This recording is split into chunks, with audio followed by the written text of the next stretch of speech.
Wherever there are shadows, there are people ready to kick at the darkness until it bleeds daylight. This is Bleeding Daylight with your host, Rodney Olsen. How does a young boy with a promising future become a thief and a junkie? And how does he turn his life around? That's today's episode of Bleeding Daylight.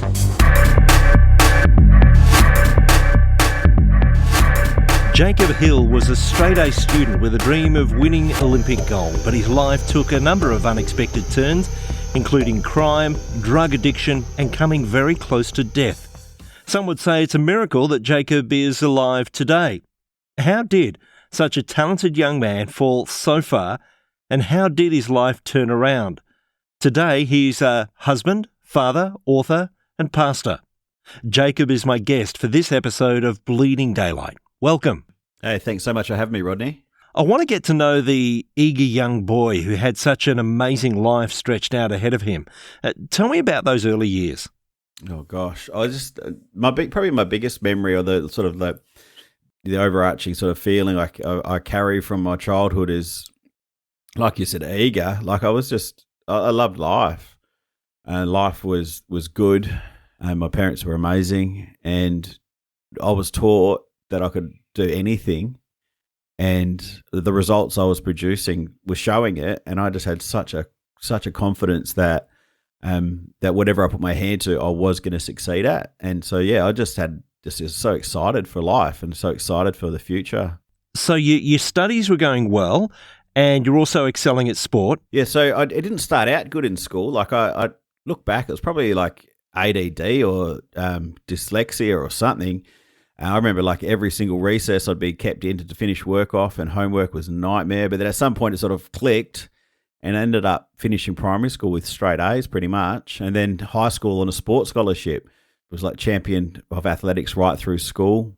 I was captain of my school hockey team and the factions and all of that. And the icing on the cake was when I went to high school on a hockey scholarship, and we're training at the Commonwealth Hockey Stadium, the big stadium here in Perth, 4 times a week, twice with school, twice with my club, playing there on the weekends. And sometimes during the week, we'd actually have the Australian hockey team on the other end of the pitch. And that was crazy. Like, you're literally seeing my dream, like, because my dream was to play hockey for Australia, and literally getting to shake hands with, like, my dream. It was, in my mind, it was very, very done. So when it came to hockey, what was your biggest dream? A gold medal. That was it. Like, the Australian Kookaburras at that point had won a silver medal. One of the guys played for my club and putting his silver medal on one time, like wearing it around my neck, thinking, wow, this is so good, but I'm going to go one better.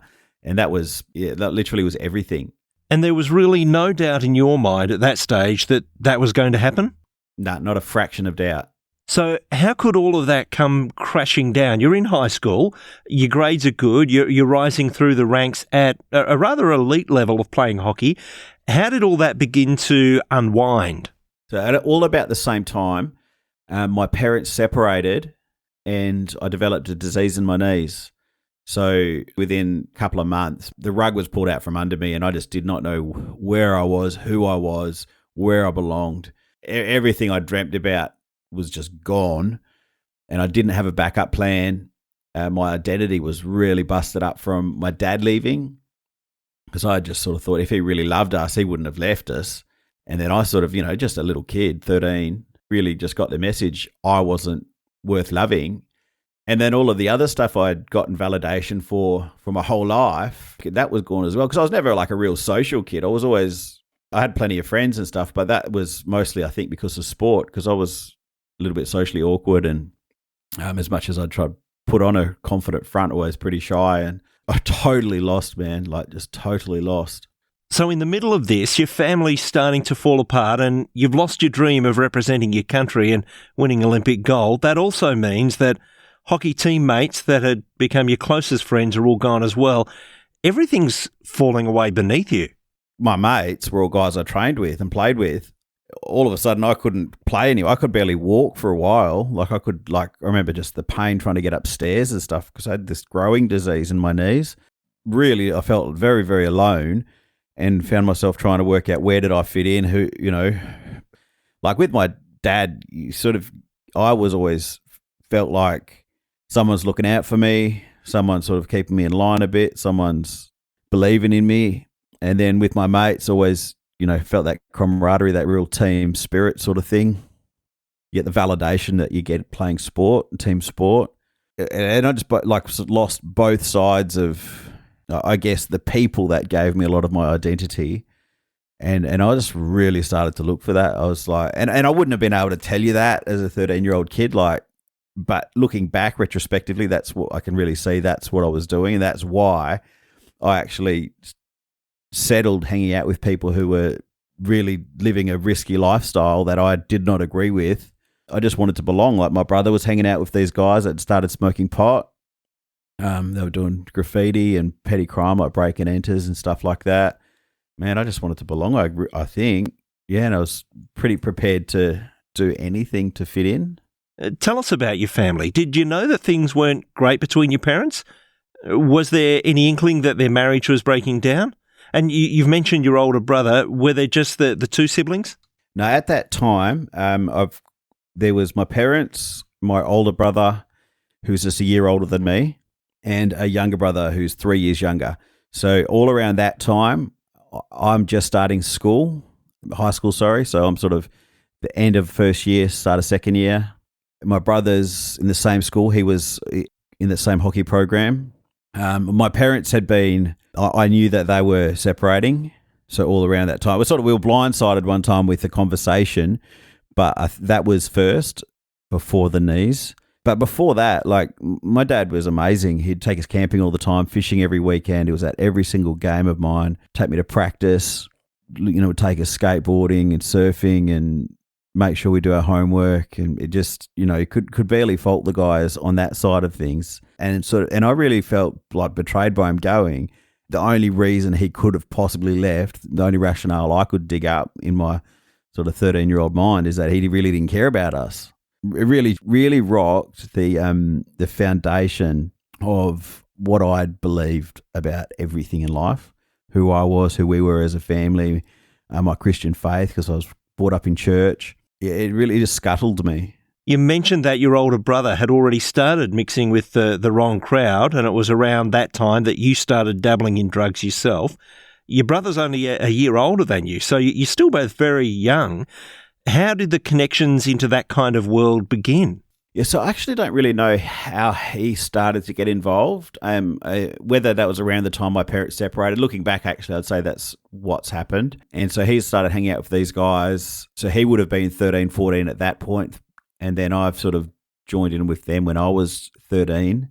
So he would have been 14 by then. Put a lot of it definitely down to the people we're hanging out with, our peer group, but also it had a lot to do with the music we're listening to. We're listening to a lot of hip hop. Drugs were glorified. So much of it was talking about how drugs are cool, how they're a way of making money, a way of basically dominating your circumstances. And it also spoke a lot about violence and how violence is, the way you get respect and the way you hold respect. We just really identified with that music and with that subculture, trying to emulate these guys. I'd never bothered that I wasn't smoking weed. I'd never wanted to do it. I didn't have any attract. There was just nothing there for me. But I was listening to a song. There's a line in the song said, "When you smoke," talking about marijuana, "when you smoke like I smoke, then you're high like every day." And I remember just listening to that song one time, and then just the penny dropped, and I was just like, I'm not one of the guys. I'm not like these people. And I felt like a real tryhard. I just thought, you know what? Today, I'm going to try marijuana. Because it was at the bus stop every afternoon, the boys would sit in a circle and pass the bong around. And I thought, today, when it gets passed to me, I'm not just going to pass it by, I'm actually going to try it. And that afternoon, I did that. I tried it. An interesting side note to it is the guy whose pot it was that day, he's a guy I grew up with. His family is actually the family that got us into playing hockey. It was a really good friend and a really huge influence on me growing up. And he actually died of a heroin overdose at the age of 20. So this is the guy who's, it's his pot. I've tried it for the very first time. And this is something where I think young people need to be told about drugs. People don't just go and throw their life away for no reason. Typically, these drugs have a really solid, immediate payoff, like in the terms of actually getting high. Like you feel really good. And that first time I got stoned, man, it was like all my problems were gone. The pain of my dad leaving was just gone. The disappointment of losing my Olympic dream was just gone. I really felt like I fitted in with the guys. And I actually had the thought that very first time, I remember like so clearly, it was looking back, it's almost like it was a thought placed into my head from the outside, but it was so clear in my mind. It was like, if I can just keep feeling like this, everything will be okay. And I was literally addicted to marijuana the very first time I tried it, which some people say that marijuana is not addictive. I tell you, I have no idea what they're talking about. But then I had another thought at that same day was, if this is how good pot is, I wonder how good all the other drugs are. And basically I went on a quest to, try all these other drugs. How do 13, 14, 15-year-old boys get their hands on the sort of money that it takes to buy these drugs? Well, I was 13. I started selling for the boys that were older than me to the kids in my year. And I would sell a certain amount of pot and I'd get a certain amount for free. And when that wasn't working for different reasons, like supply issues, you'd go and do break and enters and, steal from different things and different people and shops and all of that. It was really the start of a life of crime at that point. Yeah, it was. It was totally. And, man, you look at prisons, they're full. A majority of the people that are in there are because of drugs. You won't say it's easy money, but you don't have to be disciplined to make enough money to get by. So whereas if you got a job, you've got to wake up at a certain time, do what the boss says, and all of this. When you're just doing that life, you wake up when you want, you go out and do it. And for someone who's already emotionally crippled to the point where they have to, self-medicating, and that's all that drug addiction is you've got people that are in such bad shape, they're self-medicating to escape from their situation emotionally. You've mentioned that you were on a quest to try a variety of drugs. The Verve had a song some years ago titled "The Drugs Don't Work." Did that ever become your experience? Yeah, they stop soon enough. You get a tolerance builds up. The problem with it is that, well, there's multiple problems, but the first sort of problem is when the drugs stop working, and by that I mean they effectively they stop covering the pain. Is really, I think, the simplest way of putting it. That is, you can imagine even medicine will tell you this. You're taking painkillers for a pain and you take them a longer time enough and your tolerance keeps building up. You need to take more and more of them to deal with that pain. Or if you keep doing it long enough, that will stop dealing with the pain. And that's what happened to me, like the marijuana and stopped making me feel good, and the alcohol stopped making me feel good, and the pills I was popping and the acid and everything wasn't making me feel good anymore. But at the same time, I couldn't not use them because not using them made me feel even worse. So it was almost like now you've got no payoff for using drugs except that you don't get the really horrible withdrawals or the really horrible problem of being straight. And basically what happened from there was, I think I was 16 and I made a decision. I was just like, I felt so stuck. I was like, I need to get high. All of these drugs aren't doing it. I was like, I'm going to try heroin. And I knew what that meant. I knew that heroin was super addictive. I knew that it was super expensive, super dangerous. I was a smart enough little kid as well. Like, I actually weighed it up and thought, the pros and the cons. And I knew that there was no upside to this, but I still did not feel like I had another choice because I didn't realize that I could stop using drugs. That wasn't in the equation. So it was just like, well, the only solution I could see was to go harder, even though I knew it was going to cost me everything. And so I did it. I started using heroin. The very first time I shot heroin, I was 16. And I had that same feeling, not the same high, but that same sort of thought that if I could just keep feeling like this, everything will be okay. It made me feel great for a little while. But, sure enough, that stopped working as well, after a period of time. I believe that during these times, you even tried taking your own life a couple of times. Oh, it cooks your head. You're dealing with people, like in my situation, you're dealing with a young guy who already was massively insecure.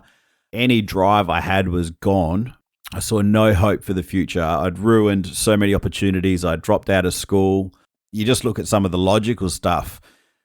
You got someone who's going to be pretty low emotionally, but then you chuck in all of those psychedelic chemicals, and in such strong, drugs you're putting into a developing mind. I mean, being a kid's hard enough. Like, being 16, 17 is hard enough when you're doing everything right. But yeah, you mix those chemicals in with some real lifestyle challenges, on top of the insecurities, and on top of all the, I was like flat out suicidal. The first time I tried to end my life, I was 17. I remember just not seeing a way out. My mates were starting to go to jail. They're starting to die of overdoses. People were starting to get hepatitis C, getting kicked out of home. Like I just literally could see no way out. Like where before, when I could see no way out, there was heroin. At least I could use heroin to make me feel okay. Now I was at this point where I was on heroin and it wasn't doing it for me. I could see nothing, and I'm like, well, I might as well end my life. What's the point of sticking around here for? To live like this? And yeah, I made a genuine attempt at suicide, and praise God, it didn't work. But I was put in Greylands Mental Institution, and I was there for a while. I came out of there and just nothing, like just went right back to it. So even after having to spend time in a mental institute, you didn't have reason to think, well, this isn't working, I need to stop this kind of self-destructive life? Were you still thinking there was no way out? Yeah, well, to be really honest, and I have to be pretty honest with myself in saying this, as much as you want to get off because you need to, because just plain logic tells you that, part of it is I actually didn't want to get out, partially because that's all I'd known from quite a young age, like from 13. My whole group of friends was in that lifestyle. I didn't know this at the time, but I've just, from conversations I've had with guys trying to help them step off drugs, we actually get really scared of, like, what will life be like without drugs? Can I handle this? How can I function, like, in my own mind? And so you've got this medley of reasons why quitting doesn't seem to be a viable choice. And yeah, and literally I've left there and nothing changed. In your book, Kids at War, the Battle of Addiction, you describe an overdose that nearly took your life. I believe it was one person's actions that was the difference between life and death for you. Yeah, I overdosed after a party one night, and I was, rushed to hospital. I was dead by the time the paramedics got to this guy's house. So what's happened is I was at this party. We've gone back to my mate's house. I was asleep on the couch, and someone's woken up my friend whose house it was, and they said, "Can you come and wake up Jacob? He's snoring too loud. I can't sleep. I can't wake him up. Can you come and sort him out?" So they've basically just wanted my friend to wake me up, not out of concern for my health, but because that was keeping them awake. But he's come out and he's heard this noise that they've complained that was snoring, and he knows this sound because a year before he was at a mate's house kicking it, watching a movie, doing some drugs. This guy falls asleep, and my friend thinks nothing of it, and then this guy starts to what he thinks is snore, and he thinks nothing of it. But after a while, he realizes something's seriously wrong, and he tries to wake him up. He won't wake up. He rings the ambulance. By the time the ambulance gets there, this bloke's dead, 18 years of age. So when he's come out and he's heard the noise that they thought was snoring, and so he knows straight away that this guy's not snoring, he's drowning. Like so what happens is you're unconscious, you're laying on your back, you start to regurgitate, and then you breathe that in. You're literally drowning on your own vomit. And he knew straight away, so he's jumped straight on the phone, rang the ambulance. By the time the ambulance has got to his place, I'm dead. They've had to revive me. I died a few more times. My mum's called. They said there's no chance I'm going to survive. I'd been dead for too long, basically. The oxygen, my body, my brain, and my organs had been without oxygen. Mostly my brain had been without oxygen for too long. And there was just no way I was going to survive. And they've put a piece of paper in front of her, which is they're asking her to sign a permission waiver from them to give away my organs. she didn't, which I'm pretty grateful for. But so I've pulled through, but I was in a coma for a week, but I've pulled through and I've woken up. I had to learn how to walk again. I had to learn how to breathe again. But the day I could walk, I walked straight out of the hospital and went right back to it. Yeah, it was like not a lesson was learnt. And even when I was in that hospital, I remember there was a lady come to me, counsellor, and she said, you need help, And I said, what do I need help for? And she's like, for your drug problem. And I said, lady, I don't have a drug problem. I like using drugs. Leave me alone. So you've been committed to a mental institute and gone straight back to using drugs. You've overdosed, been in a coma for a week, connected to machines and gone straight back to using drugs. Seen others that you know lose their lives by doing the same sorts of things that you're doing, and yet you're still taking drugs. Nothing so far has shaken you hard enough to change. What would finally shake you to the point of saying, enough's enough, something needs to be done? It's actually my mum. I needed some money one time and I went and asked her for it, which I hadn't asked her for money since I was a kid, since I was living at home in school. But now I was 21. I'd been out of home since I was 17.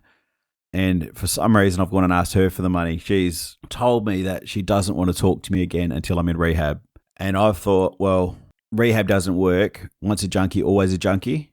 But for her, I'll give it a go. And to be really fair, I wasn't actually giving it a go to try to get off them. I was actually giving it a go it would have proved to me my theory that I was a lost cause, basically. And I was really just thinking, this is just going to validate everything I've thought. I'm going to do this thing, go there for a few weeks. It's not going to work. And I'm just going to come out and I'm going to go as hard as I can until I'm dead, basically. That was my plan. Sure, for you, I'll go, but don't expect it to work. Your book talks about the moment that you were given a decision about which rehab to go to and the strange decision that you made at the time. Yeah, the whole rehab's structure and system was pretty crazy in my mind. Who knows? I was probably the crazy one, but I was struggling to work all this thing. My normal counsellor lady she's saying I couldn't get into rehab because I was using too much drugs. Like, you need to go to a detox clinic, but I was using too much drugs to get into the detox clinic. So I need to use less drugs so I could get into the detox clinic so they could detox me to get me into a rehab. And I'm thinking, if I could use less drugs, I wouldn't need you people. One of the weeks I go to the clinic, there was a different lady there. And I'm sort of thinking, if I lie to this lady about how much drugs I'm using, she might put me straight into the detox center or straight into the rehab or something. So when she's asked me how much I'm doing and everything, I'm telling her just what I think she wants to hear. But then she says, I think Teen Challenge would be good for you. Now, I had heard about Teen Challenge a few years earlier where I'd heard someone saying that they had gotten off heroin at Teen Challenge.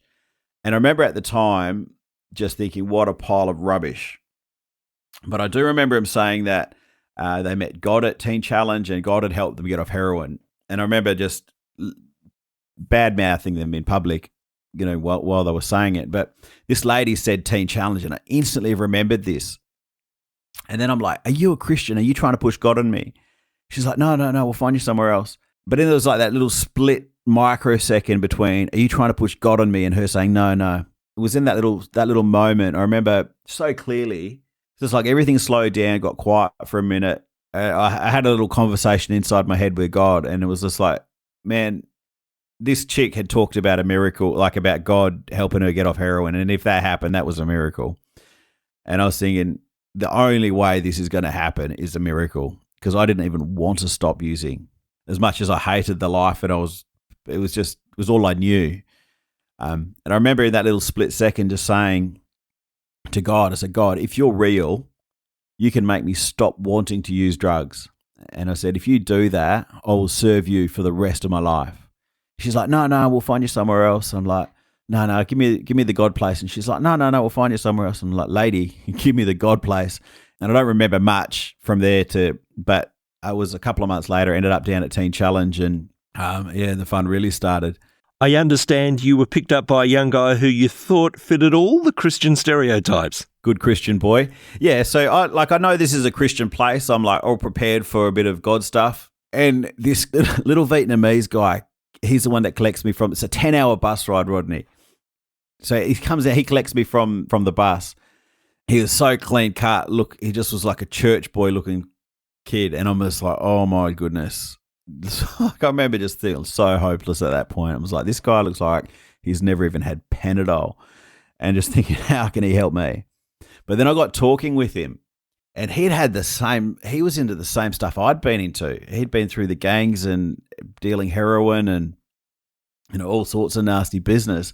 And it's just like, to talk to him, you would never in a million years think he had a habit. Like it was just like, whoa, this guy's the real deal. And I remember it was just literally on the drive out there where I actually had the thought, I was like, wow, this is possible. I can do this. Like if it happened for him, it can happen for me. All this time, you've thought that there's no hope for people like you who are addicted to a life of drugs, yet he's living proof of that change being possible. Yeah, right in front of me, and saying he'll walk alongside me through it too. You're talking about having to detox from everything you'd been pumping into your body, and you'd lied to get there because you understated what drugs you were taking. So they don't even know what they're dealing with when you walk through the front door. Oh, man, I was sick. So I'd taken a bunch of drugs that day. So I've slept fine that night. But, man, after that, I did not sleep well. So the first morning was probably the start of the wake-up call. So someone's knocked on my door at 7 o'clock in the morning. And I'd be like, the only time I'd ever be up at 7 o'clock is if I hadn't been to bed yet. So I'm like, this guy's knocked on my door 7 o'clock. So it's time to wake up. And I just sort of went off my brain at him. I just was like, you get out. This is like one of the staff members. I'm like, get out of my bleeping room or I'll cut your bleeping throat. And, he left. I didn't see him again for the day or for the morning. And they let me sleep it off. And, oh, man, that was the last time I slept for so long.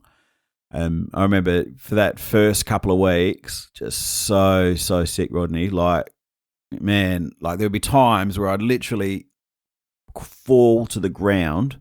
My muscles, all my body just totally seized up, cramping to the point where I'm actually curled into a little ball, like not my choice, and shaking and feeling like I was being electrocuted and stuff. And like I'd just be, every chance I got, I would just find a piece of sun to go and lay in just because like I was sick, man. But I wasn't sleeping either. I remember like every night we just be like looking forward to going to bed because I was so tired. But then not sleeping, and like the amount of times I watched the sun come up, it was months before I could sleep again. It was horrific. You said that you believed only a miracle could turn your life around. This supposed cure is sounding pretty horrific. So when did the miracle come? I reckon it came when I met that guy at the bus stop, because the night before I left, I'd popped my shoulder out in a fight. So I dislocated my shoulder. And I've gone to which didn't help the sleeping situation. And so they've taken me to the doctors, and I had the option for something to help with the pain and the sleeping. And I'm like, no, I don't want any of that stuff. Like, I don't want anything to help me sleep. I don't want anything to help with the pain. I just want to have nothing to do with drugs, even the prescribed stuff I was just like, I don't want anything. And so it was like literally that straight away. I just had no taste for it at all. Even though I had to go through the detox, the physical side of it, emotionally, I was done with it. Like I was through it. Yeah, I mean, like not learning how to live like a healthy life or anything, but as far as wanting drugs, I was done, like day one. So after the horror of the detox, it was then a matter of learning how to live a healthy life. What did that mean for you? Well, I talk about that detox, and it's like, it sounds pretty bad, and looking back, it was terrible. But that was the easy bit. Like you can make your body do stuff. You just got to watch a marathon and you see some people doing some pretty incredible things. But the real hard thing for me was the emotional stuff, because you got to remember that it was the emotional stuff is why I got onto drugs in the first place, and it was the emotional stuff is why I kept going harder and kept using more and more. And I'll tell you, the biggest key to the whole thing was learning that I was made on purpose by a God who loved me and had a plan for my life. That was the biggest key. And I really struggled to believe it, though, that I on heaps of levels. But having that nugget is what got me through. Like that is, and still today is what gets me through. What age are you at this point? I went in there at 21. And it took me 14 months to finish the program. And I finished it and I just turned 23. Here you are at that point of learning the basics of how to live a normal, healthy life. You're a 21-year-old man having to deal with the emotional baggage of a 12 or 13-year-old that had never been dealt with. Yeah, flat out. Like, basically, once you start checking out with drugs, you don't mature past that point to a degree, because that's how we learn. Like, we have a problem, we work our way through it, and we've grown. It's called maturing. And I just did not do that process. So it's one of the things you see about Teen Challenge is it doesn't matter what age the bloke gets down there. They've actually just changed the name of it to Adult and Teen Challenge because they're just finding more and more grown men going in there. To a large extent, they've all got the psychology of someone in their mid-teens because of exactly what you said. Like, they've not growing past it emotionally. It's an interesting journey that you've been on, and as I said, you thought only a miracle could make you change. You've mentioned that you had to come to an understanding that you were created on purpose and that there was a God that loved you. So how did that finally settle for you? When did all of that begin to make some kind of sense? Gosh, good question. So take it back before I went to Teen Challenge, and you're talking about, all these crazy things that happened, and like the hospitals, the mental institutions, and the overdoses, and all of that stuff. And people look like and say, these, surely that was your rock bottom moment. No, surely that was your rock bottom moment. Like, my lowest point in life was driving down I was along the freeway with one of my mates, and a song came on the radio, Grin Spoon. And the lyric went something like this. It's like, were you born to be a star? Were you born to be more than you are? And I remember listening to that song and knowing beyond a shadow of a doubt that and this is someone, a flat out drug addict, on our way to score some heroin, breaking every speed, like every law on the road to get to this place quicker. At that point, I remember like just knowing that I was made for something special. I was made for something more. I was made to do something important, and I could see no way of getting there. I had this drug problem. I had no education. I had no drive. It was just like, that was my lowest point, realizing I was meant for something and not having any awareness of how I could get there. I know that you had a little bit of a picture of what you were meant for. Tell us about that picture that you carried with you in your mind. I had this picture of like what I would actually like for a life. I saw a girl who would love me for me. That was like that desire in my heart. I remember I wanted a family, I wanted my own kids. Like 2 boys was actually just this image I saw. My own house where I couldn't get kicked out of anymore. A job that I didn't hate, not even one that I liked. That wasn't even the dream. It was just a job I didn't hate. And I remember seeing that picture, and that was so far from possible in my mind that I attempted suicide. But as I've started to get my life back on track at Teen Challenge, like that, there was a sniff of it, like it was like, wow, God's got a good plan for my life, and He can get me there. As well as starting to wake up those feelings like, no, I can do something significant with my life. My life can be called to make a difference in the lives of a lot of people. So you've had this picture of a wife, a couple of sons, a job that you don't hate. You've now been through all the detox. You've been through the rehab. We fast forward quite a number of years to the current day. What does life look like for you now? It looks remarkably similar to that picture. It was about 5 or 6 years ago. I remember that picture came to mind, and I was just like, whoa, this is my life now. Happily married, built our own home, I had 2 little boys. And it was literally like that dream that was impossible was now not just a potential, it was like I was living it. So, and it was just like far out. The impossible is real. Like, I'm literally living this impossible dream, and it's now tangible, and I live in the house, and I tuck those boys into bed every night. And there was a dog in the picture as well, and I got a really cool dog. But it was just like, whoa. I was just like, it's time to dream again. And I went back to the drawing board. It was just like, open up my heart. I was like, right.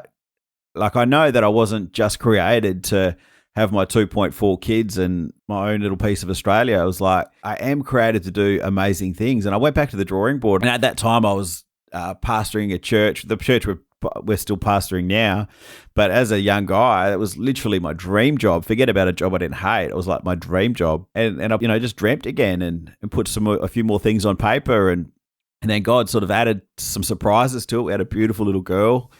And now I still pastor the church, but I'm off staff at the church. I'm not on staff anymore. And I run my own company, Purpose and Destiny, which, the goal of it is to help people discover their purpose in life and empower them to fulfill their destiny through some of the keys that I've learned, a bunch of facets, like through drug education in schools to sharing my story, as well as, speaking in church. But on top of that, doing the stuff that I was doing before that was great. It's not like I got rid of stuff to do new stuff. It's just like adding to my life. Someone listening right now might think, well, that's great for you, but can it work for anyone else? I mean, let's admit it.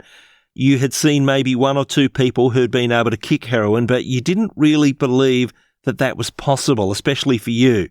So someone listening might be thinking, well, for me, that's just not possible. Someone else listening might be thinking, there's someone that I love who's addicted. Is it possible for them? Really possible? What would you say? Well, I'd seen 0 people that had gotten off. That one girl who I saw her, but I didn't actually believe that it worked for her. I know her now, and yes, it worked. So to really understand it, both of my brothers went down the same road I went down.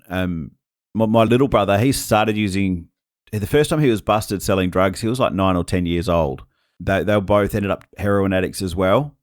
Today, both of my brothers have been through Teen Challenge. They're off drugs, got beautiful families, own their own homes, like just doing well in life. My friend who rang the ambulance for me, he's off drugs. He's actually goes to church with us. And a real kicker was, I just realized the other day, that guy that I was driving in the car with when I say that song came on, and where I had that, were you born to be a star? That guy, he's been through Teen Challenge as well. He's off heroin too now. He's happily married, and man, God is, if He's done it for one person, He'll do it for anybody. But to take it one step further, my wife, Melissa, her story basically reflects mine perfectly. Change a few names, a few dates, a few details. Her life is exactly the same as mine. And then she's gone through Teen Challenge, encountered God, kicked drugs and alcohol addiction, and really has had a radical transformation. And now she's another one. So it definitely is good for me, but I'm not alone. It's good to know that there is hope available for people who have thought that things are hopeless. If someone is wanting to perhaps get in touch with you and talk through some of the things that you've experienced that would help them on their way, or even get a hold of your books, how would they do that? Probably the easiest way would be maybe jump on my website, which is jacobhill.org. And there's a connect page there, or, if they look me up on Facebook, and I'm pretty good at responding to the messages and stuff. Jacob, your life has certainly had many ups and quite a few downs, and I'm sure that it's still not a perfect life, but it's in a very different place to where it was. You say that really it came down to a miracle, and that miracle is still happening every day. Man, I get to see it every day. I've got friends that are still in the scene, and I still pray for them, and I still hope and believe that they'll come through it. And I watch them over the years. I watch them just one at a time, just coming through it. Jacob, thank you so much for your time today. As I mentioned, you've written your story down into a book that people can grab hold of if they want to read through and get some of the stories in a bit more detail. It's called Kids at War, The Battle of Addiction, and it's a great read. We look forward to seeing where this miracle will take you next. It's been an absolute delight to chat with you. Thanks heaps for having me, Rodney. Thank you for listening to Bleeding Daylight. Please help us to shine more light into the darkness by sharing this episode with others. For further details and more episodes, please visit bleedingdaylight.net.